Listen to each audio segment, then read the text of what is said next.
We start, though, at the White House, where President Trump hosted Turkish President Erdogan to discuss the possibility of lifting a ban on the U.S. selling F-35 jets to Turkey. Trump put that restriction in place during his first term because of Turkey's ties with Russia. And today, President Trump said he would like for Turkey to stop buying Russian oil and gas. Also, they're expressing his frustration with Russian President Vladimir Putin. I'm very disappointed in Putin. And I'm not going to ever call anybody a paper tiger, but Russia spent millions and millions of dollars in bombs, missiles, ammunition, and lives, their lives, and they've gained virtually no land. And later today at the White House, President Trump is expected to sign a deal on TikTok, which would put American companies and investors in charge of the app's U.S. operations. CBS News White House reporter Aaron Navarro joins us there from our Washington bureau, has been following this all day. Aaron, very good to see you here. We've really seen quite an evolution on this. President Trump previously said he wanted to ban TikTok here in this country. So how is the White House now framing this new deal, and how does it play into a trade deal with China? Nancy, good to be with you. This afternoon, President Trump will sign that executive order you mentioned that, in the White House's eyes, satisfies a law passed by Congress before President Trump began a second term that requires TikTok to divest or be sold in order to avoid a ban in the U.S. The White House says that it is a qualified divestiture and that it will have American tech company Oracle be the ones to host Americans' user data from TikTok, reviewing the app's code and algorithm, which they say complies with the national security concerns from TikTok due to the app's parent company ByteDance being based in China.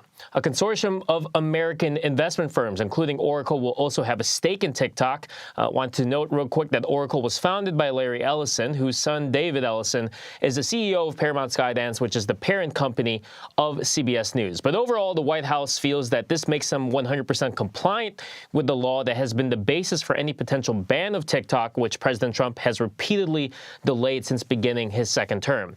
As far as how it impacts a trade deal between the U.S. and China, this seems to be one big item that's now been solved between the two countries, though we're waiting to see what China gets in return exactly.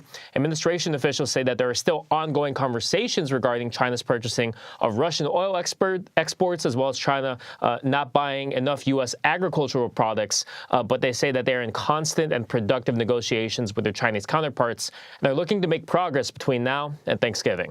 And Aaron, on another front, I want to ask you about this. President Trump is now calling for an investigation over a few mishaps that have happened at the UN this week, even suggesting that some people should perhaps be arrested.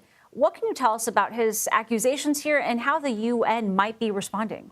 Yeah, the president called them, quote, sinister events, and the accusations are that the UN is responsible for the escalator stopping when the president and the first lady got on before his speech at the UN General Assembly, and the teleprompter not working for the first 15 minutes of his speech.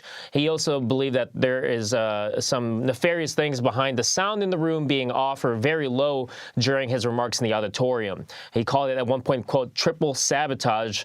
The UN says that it was a member of President Trump's team that ran up the escalator and inadvertently triggered a stop feature when he and the First Lady got on. But they say that they are conducting a full investigation and will cooperate with American officials. All right, Aaron Navarro, thank you very much.